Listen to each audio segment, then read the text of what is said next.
Ryan Clark. Jared, you think about what this team did against you guys in the regular season, and yet the last 3 games you've made adjustments. What has it been about the last 5-6 days to where you've done a 180, and not only are you putting this game away, but you're doing it in such a dominant fashion at times? Well, listen, we played a good game against the Jets early in the season, and then we were kind of like a no-show for the last 2. Give them credit, they played really well in both those games, but we didn't really show up to play for whatever reason. And like, the guys are fully committed to playing the right way and playing hard and competing hard throughout our lineup, and then that's the difference for us. Jesse. Coach, it seems like you guys are getting better by the game. I guess, 1, do you see it that way? And 2, in your eyes, how much better do you guys still need to be to get this closed out? Well, we'll have to be better. I think I've really liked all 4 games from our group, though. All 4. We made some mistakes in game 1. We made less in game 2. We made less in game 3. We probably made less here tonight on the defensive side of things. But our compete level and the intensity that we're playing with, the speed and pace we're playing with, the commitment that the team's playing with has been great in all 4 games. So sometimes you get the results, sometimes you don't. It's a game of mistakes. Sometimes you can cover them up, sometimes you can't. So we got to keep doing what we're doing. But the last one is always the toughest one to get, so we'll have to be better. Evan. I guess 1, is there an update on Kiviranta? And then 2, Kovalenko comes in, no practice time. What kind of goes into that decision, and how do you think he performed all this? Yeah, so Kovalenko coming off a really strong game the other night in the American League. He's had time to go through systems there. They play the same way we do. He's had time to absorb that, get some coaching, go through practice time, game reps. I mean, he's played important games, right? KHL playoffs. Now he's in the playoffs in the American League. We've liked what we've seen. Would like to get a look at him in regular season, but he came over injured, right? Got hurt in the last game. So we wanted to give him a look. I mean, he plays the right side as a left shot. He's a competitive guy. So that's why we called him up. We feel like he's a good option to be able to step in and help, and he did. I liked his minutes. He didn't play a lot, but he was responsible, took care of the puck. He has a physicality to his game. He's not scared of the moment. He's excited to be here. So I thought it was a good kind of replacement for Kivy, who's out day to day right now with lower body injury. Let's go to Eric.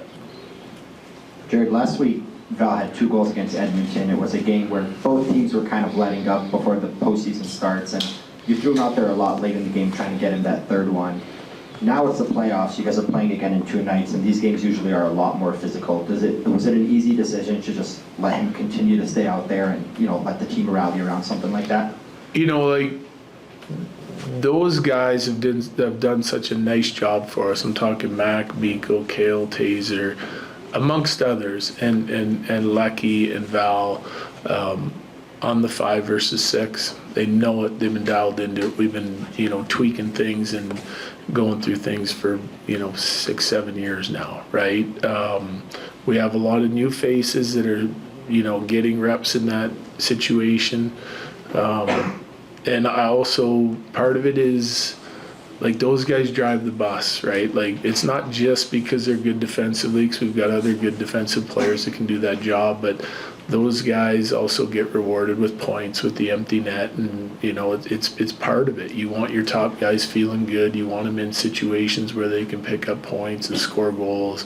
And for tonight, like with Val, if he's good, he's got 2, he's going to stay out there because he's such a trusted player. If he wasn't a trusted player, I'd have made a change, but all those guys have done such a nice job in that situation over the years that, you got to go with them. You got to go with your top guys. Colleen, and I'll come back to you. Coach, you had said that now's playing your best hockey at the right time. And Val, 9 points before that Edmonton game and got hot, staying hot. Is this the epitome of your team playing their best hockey at the right time? Well, we're playing well. I mean, starts with the effort and the consistency and the discipline, and he's one of those guys, right? Like, you always need your best players to show up in the biggest moments, and he's certainly one of our best players, and you know, he's had a great series so far. Lots of guys have. I mean, I don't have a lot of complaints, like when I go through our lineup and how our guys playing. They're playing to their identity. Like take the Trenton line tonight. Like they were working competitive, tenacious, relentless puck pursuit. They draw 2 penalties, you know. So the top guys get out there, they get a big power play goal, but that's set up by the Trenton line's work and their checking details and their work up the ice. Like they're making it hard on Winnipeg, you know, and throughout our lineup with our work. So it's, you know, I'm seeing what I want to see. I just want it to continue. Kyle. Jared, from a media standpoint, it's a little bit of a challenge to know how Val is doing. He declined interviews after the hat trick tonight, but on a personal level, just how has he been since rejoining the team, and is that a reflection of his play, just of how he's feeling, you know, off the ice? Yeah, I mean, he's doing great. He really is, right? So that's number one. You want like guys to be in good mental health and taking care of themselves, and he's doing that. You know, like in you know, to be fair, he was playing really well when he wasn't in great mental health. So, but I just think long-term sustainability, that you want your guys feeling right and at ease away from the rink, and you want them to be having fun when they're coming to the rink, and they'll be more productive, and he's certainly doing that, but he's doing really well. Ryan Bowling.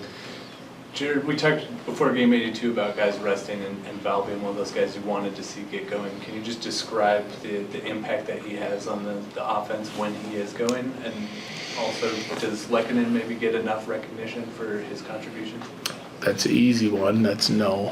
He does not. Yeah.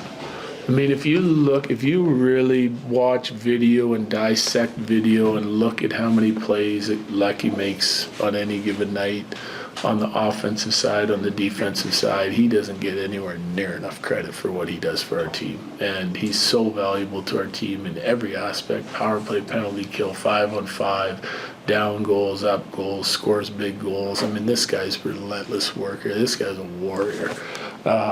So I think like super underrated. And Val has the same, he really does the same thing, you know, like he's available for you and rock solid in almost every area of the game as a 200-foot player. And I mean, so like players like that, I mean, you can't even describe what they bring to the team, because it's like competitive, hard-working skill that, and they can play with anybody. You can move them around the lineup, and when you need something done, you need the job done, you can count on those 2 guys. Corey. You've talked about depth from pretty much like the training camp. I know that's a callback to last year. It seems like your depth would have matched the strength of Winnipeg's depth, but then conversely, has that allowed your stars to shine the way that they have in this series? Well, yeah, I think I think it's a team game. I go back to, you know, the Trenton line and drawing those penalties from hard work. You know, the recipients of that hard work is our power play and our top guys. And I mean, you just can't win when you start knocking it down to 16 teams. You just can't win without depth, unless like your stars just go off and they're just insanely good, right? You need everybody, and because every other team has depth too, you know. So you got to win your matchups and the guys you're lined up against all night long in order to win the game. And our depth has been really good. Like I said, it's hard to look at our lineup and criticize any of our players, especially for their effort and commitment to play the right way. Ryan. Jared, what is the conversation about closing out a series? Well, even though, like, yes, you have a lot in your core, you still have enough players who either A, they've never done it with this group, or B, in the cases of some guys like a Casey Middlestat, they've never been in this situation. So what is that conversation, or is there really a conversation? Because everyone sort of understands it. Yeah, sometimes it isn't a big conversation. Like it's because just the way we approach every game, you know, like they know. I don't have to go tell them, hey, this is a big one. We need to win this game. Like they know, like this is playoffs, and you know we have to have a killer instinct here and go play, put our best foot forward again for another game. And if it takes another one, then so be it. It is what it is. We got to take care of our business and what we control, and that's how we play, how we execute. But Like we do that all season long. We did it after game 1, we did it after game 2. It's like we're not satisfied because we beat the Jets in a playoff game. Like we have higher aspirations and high standards, and we're gonna do everything we can to accomplish them. So we'll evaluate this game, we'll go through it, we'll analyze it, we'll share the pertinent information with our team, and then we're turning the page and going to try to do it again or be better the next game. Last couple, Megan? When Bonus was asked about making adjustments, he expressed some frustration about his players going to the box and poor puck management. And making adjustments not only in-game but in between games is something you haven't shied away from, moving Parise throughout the lineup, Nichushkin elevated to the top line. I was curious how you toe that line when it comes to making changes and what your approach to that is. Well, okay, so like sometimes you have to out of necessity because things aren't working, like your team's just not going, so you're trying to create a spark, So when it comes to moving guys around, sometimes you do it just because of the way teams are going to match you up. When you're talking about moving players from line to line, maybe something's not working, maybe you feel like a line is lacking something, so you do it.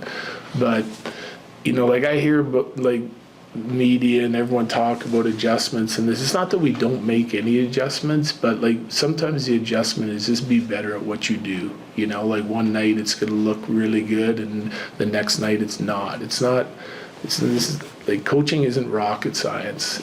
People that say that we're making a ton of adjustments and they're not, I don't understand it. You're watching the game and you're trying to pick up on things that can help you, and you're trying to implement them in between periods and in between games. But like we like to stick to what we do. We have an identity. We know what it is. We just played 82 games to try to have success every single night, and we get to playoffs. Like we're not changing our systems in the playoffs based on what another team is doing. We can make adjustments and tweaks to it, and things we got to be aware of, and things that we see on the offensive side that we might be able to exploit. But it still comes down to execution and playing your best at the right times. Last one, Rob. You discussed a couple of tweets the other day about your puck retrievals on the forecheck. Once you've got dump-ins, there's certain things that you're doing.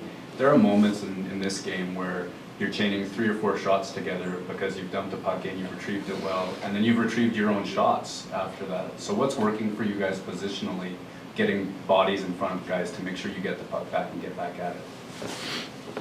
Yeah, well, there's some things working. I'm not going to go into too much detail, but it's still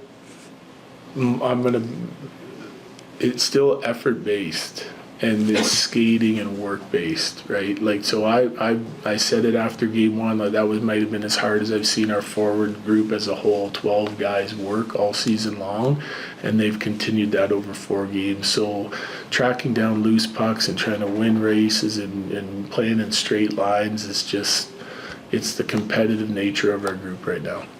Great, thank you, Jared. Thank you.